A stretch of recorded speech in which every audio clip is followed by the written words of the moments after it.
Hi friends, അസ്സലാമു അലൈക്കും. Welcome back to my channel. അപ്പോൾ ഞാൻ ഇന്ന് വന്നിട്ടുള്ളത് ഒരു സിമ്പിളായിട്ട് ബിഗിനേഴ്സിന് പോലും ചെയ്യാൻ പറ്റുന്ന ഒരു ഈസി വാഞ്ചോ കേക്കിൻ്റെ ഡിസൈനും പിന്നെ അതിൻ്റെ റെസിപ്പി വീഡിയോ ആയിട്ടാണ്. അപ്പോൾ റെസിപ്പി എന്ന് വിചാരിച്ചാൽ നമ്മൾ ഒരു ബാറ്റർ ഉണ്ടാക്കിയിട്ടാണ് രണ്ട് ബ്ലാക്ക് ചോക്ലേറ്റ് സ്പോഞ്ചും മറ്റേ വാനില സ്പോഞ്ചും ഉണ്ടാക്കിയെടുക്കുന്നത്. അപ്പോൾ നമുക്ക് വീഡിയോ കാണാം. അപ്പോൾ അതിനായിട്ട് ഞാൻ എടുത്തിട്ടുള്ളത് ഒരു ടേബിൾ സ്പൂൺ കോൺഫ്ലവർ പൊടി. ഇനി അതിലേക്ക് മൈദ ഫില്ല് ചെയ്ത് കൊടുക്കുക, ഒരു കപ്പ് മൈദ. ഇനി അതിലേക്ക് ഒരു ടീസ്പൂൺ ബേക്കിംഗ് പൗഡർ ആഡ് ചെയ്യുക.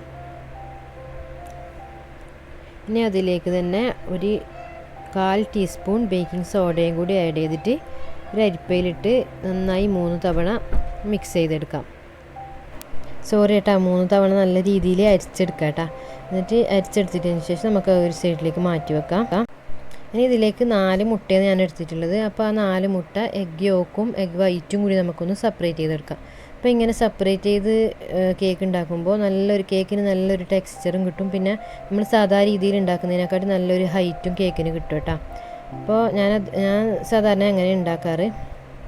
അപ്പോൾ ഇനി എഗ് യോക്കിലേക്ക് നമുക്ക് ഒരു ടീസ്പൂൺ വാനില എസൻസ് ചേർത്ത് കൊടുക്കാം. എഗ് വൈറ്റിലേക്ക് ഒരു നുള്ള് ഉപ്പിട്ടിട്ട് നന്നായി നല്ല പതഞ്ഞ് വരുന്നത് വരെ ഒന്ന് ബീറ്റ് ചെയ്തെടുക്കാം. നമ്മുടെ എഗ് വൈറ്റ് ഈ ഒരു കൺസിസ്റ്റൻസിയിലായാൽ ഒരു കപ്പ് പൊടിച്ച പഞ്ചസാര എടുത്തിട്ടുണ്ട്. അപ്പോൾ നിങ്ങൾ പൊടിക്കാത്ത പഞ്ചസാര എടുക്കുന്നതെങ്കിൽ 1/4 കപ്പ് എടുത്താൽ മതി. അപ്പോൾ അതും കൂടിയിട്ട് നല്ല ക്രീമി ആയിട്ടൊന്ന് ബീറ്റ് ചെയ്തെടുക്കാം. ഇനി അതിലേക്ക് നമ്മുടെ മാറ്റിവെച്ച എഗ് യോക്ക് ഓരോന്നായി ഇട്ടിട്ട് ഒന്ന് മിക്സ് ചെയ്തെടുക്കാം. ഇനി അതിലേക്ക് 1/4 കപ്പ് ഇളം ചൂടുള്ള പാലാണ് ഞാൻ എടുത്തിട്ടുള്ളത് കേട്ടോ. ഇനി അതിലേക്ക് ഒരു 1/4 കപ്പ് സൺഫ്ലവർ ഓയിലും കൂടി ഒഴിച്ച് നമ്മൾ അരിച്ച് മാറ്റി വെച്ചിട്ടില്ല ഫ്ലോർ മിക്സ്, അതിൽ നിന്ന് ഒരു 3 ടീസ്പൂണ് അതിലേക്ക് ഇട്ടിട്ട് ഒരു വിസ്ക് ഉപയോഗിച്ച് നന്നായി കട്ടയൊന്നും ഇല്ലാണ്ട് ഒന്ന് മിക്സ് ചെയ്തെടുക്കാം. അപ്പോൾ ഇങ്ങനെ ചേർത്താൽ നമ്മളെ കേക്കിലേക്ക് സെപ്പറേറ്റ് ആയിട്ട് ഓയിലൊക്കെ ചേർക്കുമ്പോൾ ചിലപ്പോൾ ശരിക്കും മിക്സ് ആയിട്ടില്ലെങ്കിൽ ഓവർ മിക്സ് ആയാൽ കേക്ക് ഹാർഡായിട്ടും ആവും. അപ്പോൾ ശരിക്കും ഈ ഓയിൽ മിക്സ് ആയിട്ടില്ലെങ്കിൽ അടിയിൽ കേക്ക് ബേക്ക് ആകുമ്പോൾ അടിയിൽ കട്ട കിട്ടാനൊക്കെ സാധ്യതയുണ്ട് കേട്ടോ. അപ്പോൾ ഇങ്ങനെ ചെയ്താൽ നല്ല ഈവണായിട്ട് എല്ലായിടത്തും നല്ല രീതിയിൽ അകത്ത് കേക്കിനൊരു പ്രശ്നം ഉണ്ടാവില്ല. നല്ല രീതിയിൽ തന്നെ കേക്ക് ബേക്കായി കിട്ടും. അപ്പോൾ ഞാൻ 2 8 ഇഞ്ചിൻ്റെ പാനുള്ളത് കൊണ്ട് ഞാൻ രണ്ടും ഇപ്പോൾ ഒന്നിച്ചാണ് ബേക്ക് ചെയ്യുന്നത്. അപ്പോൾ നിങ്ങളുടെ അടുത്ത് ഒരു പാനേ ഉള്ളുവെങ്കിൽ 2 ലെയറിനുള്ള വാനില സ്പോഞ്ചിൻ്റെ ബാറ്റർ ഒന്നിലേക്ക് ഒഴിച്ചിട്ട് അത് ബേക്ക് ആയതിന് ശേഷം പിന്നെ ചോക്ലേറ്റ് സ്പോഞ്ചിനുള്ളത് കൊക്കോ പൗഡർ മിക്സ് ചെയ്തിട്ട് ബേക്ക് ചെയ്തെടുത്താൽ മതി. അപ്പോൾ അതൊരു എയർ ടൈറ്റ് കണ്ടെയ്നറിലാക്കിയിട്ട് വെച്ചാൽ അങ്ങനെ എയർ ബബിൾസ് ഒന്നും കയറാതെ നല്ല രീതിയിൽ തന്നെ നമുക്ക് കേക്ക് ബേക്കായി കിട്ടും. ഇനി 2 ലെയറിനുള്ള വാനില സ്പോഞ്ച് ഒന്ന് ഒഴിച്ചിട്ട് ബേക്കാൻ വെക്കാം. 2-3 തവണ ടാപ്പ് ചെയ്തിട്ട് ബേക്ക് ചെയ്യാൻ വെച്ചിട്ടുണ്ട്. ഇനി ഒരു ടേബിൾ സ്പൂൺ പാലിലേക്ക് ഒരു 2 ടീസ്പൂൺ ഡാർക്ക് കൊക്കോ പൗഡർ നല്ല രീതിയിലൊന്ന് മിക്സ് ചെയ്തെടുക്കാം. അപ്പോൾ ബാറ്ററിലേക്ക് പെട്ടെന്ന് മിക്സായി കിട്ടാൻ വേണ്ടിയിട്ടാണ് പാലിൽ മിക്സ് ചെയ്തിട്ട് ചേർക്കുന്നത്. അപ്പോൾ അങ്ങനെ മിക്സ് ചെയ്ത് എടുത്തിട്ടുണ്ട്. ഇനി ഇത് ബാറ്ററിലേക്ക് നമ്മൾ നേരത്തെ മാറ്റി വെച്ച ബാറ്ററിലേക്ക് ഒന്ന് ആഡ് ചെയ്തിട്ട് നന്നായി ഒന്ന് മിക്സ് ചെയ്തെടുത്താൽ മതി. അപ്പോൾ നമ്മുടെ ചോക്ലേറ്റ് കേക്കിനുള്ള ബാറ്റർ റെഡിയായി.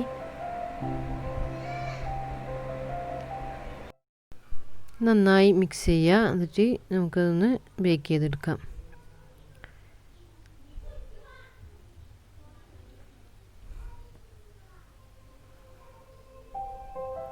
കേക്ക് രണ്ടും നല്ല രീതിയിൽ തന്നെ ബേക്കായി വന്നിട്ടുണ്ട്. അപ്പോൾ വാനില സ്പോഞ്ച് 2 ലെയറായിട്ടും ചോക്ലേറ്റ് സ്പോഞ്ച് 1 ലെയറായിട്ടാണ് കേക്ക് ഉണ്ടാക്കുന്നത്.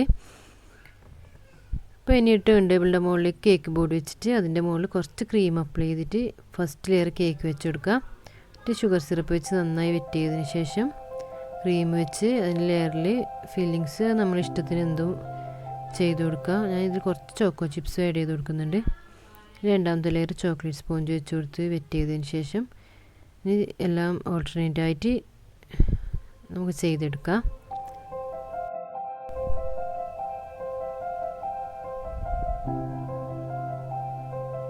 മൂന്ന് ലെയർ വെച്ചെടുത്തതിന് ശേഷം നമുക്കൊന്ന് ക്രം കോട്ട് ചെയ്തിട്ട് ഒരു അരമണിക്കൂറോ അല്ലെങ്കിൽ ഓവർനൈറ്റ് തന്നെ വെച്ചാൽ നല്ല രീതിയിൽ സെറ്റായി കിട്ടും. അങ്ങനെ വെച്ചെടുത്ത കേക്കാണിത്. ഇനി ഇതിൻ്റെ മുകളിലും സൈഡിലും നന്നായി തന്നെ ക്രീം വെച്ചിട്ട് നമുക്കൊന്ന് ഫിനിഷിങ് ചെയ്തെടുക്കാം.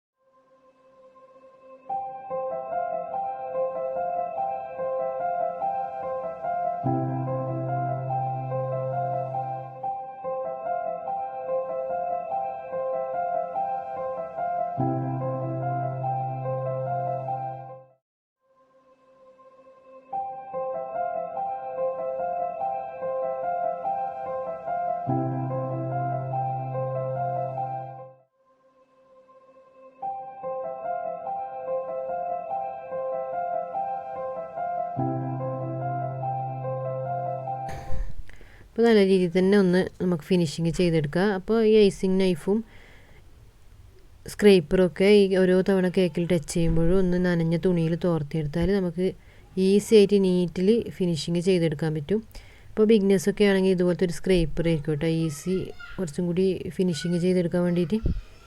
അപ്പോൾ നല്ല ഫിനിഷിങ് ചെയ്ത കേക്കിൻ്റെ മുകളിലേക്ക് നമുക്ക് വൈറ്റ് ചോക്ലേറ്റ് ഗനാഷ് അപ്ലൈ ചെയ്ത് കൊടുക്കാം. അപ്പോൾ അത് കുറച്ച് തിക്നെസ്സിലാണ് ഞാൻ ചെയ്തിട്ടുള്ളത്. ഒരു കപ്പ് വൈറ്റ് ചോക്ലേറ്റിന് ഒരു അരക്കപ്പ് വിപ്പിംഗ് ക്രീം എന്ന റേഷ്യോയിലാണ് ഞാൻ എടുത്തിട്ടുള്ളത്.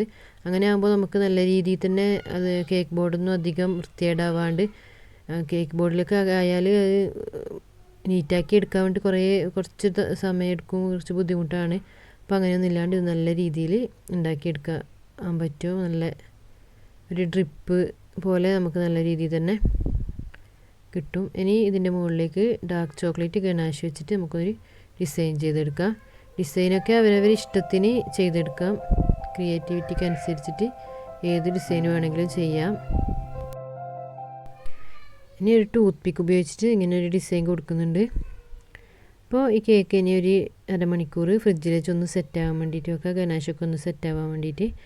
അപ്പോൾ ഇനി അതിൻ്റെ മുകളിൽ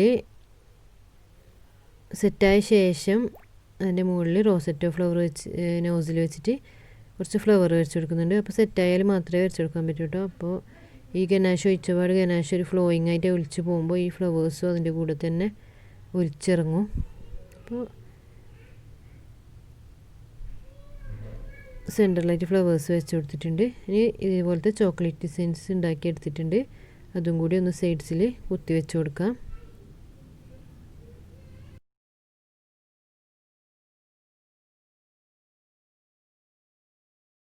അപ്പോൾ അടിപൊളി സൂപ്പർ ടേസ്റ്റി ആയിട്ടുള്ള നല്ല ഈസി ആയിട്ട് ഉണ്ടാക്കാൻ പറ്റുന്ന വാഞ്ചോ കേക്ക് റെഡി ആയിട്ടുണ്ട്. അപ്പോൾ എൻ്റെ വീഡിയോ ഇഷ്ടമായാൽ നിങ്ങളുടെ ഫ്രണ്ട്സ് ആൻഡ് ഫാമിലിക്കൊക്കെ ഒന്ന് ഷെയർ ചെയ്ത് കൊടുത്ത് എൻ്റെ ചാനൽ ഇതുവരെ സബ്സ്ക്രൈബ് ചെയ്യാത്തവരാണെങ്കിൽ ഒന്ന് സബ്സ്ക്രൈബ് ചെയ്ത് സപ്പോർട്ട് ചെയ്യണേ. അപ്പോൾ എല്ലാവർക്കും വീഡിയോ ഇഷ്ടമായി എന്ന് വിചാരിക്കുന്നു. Thanks for watching.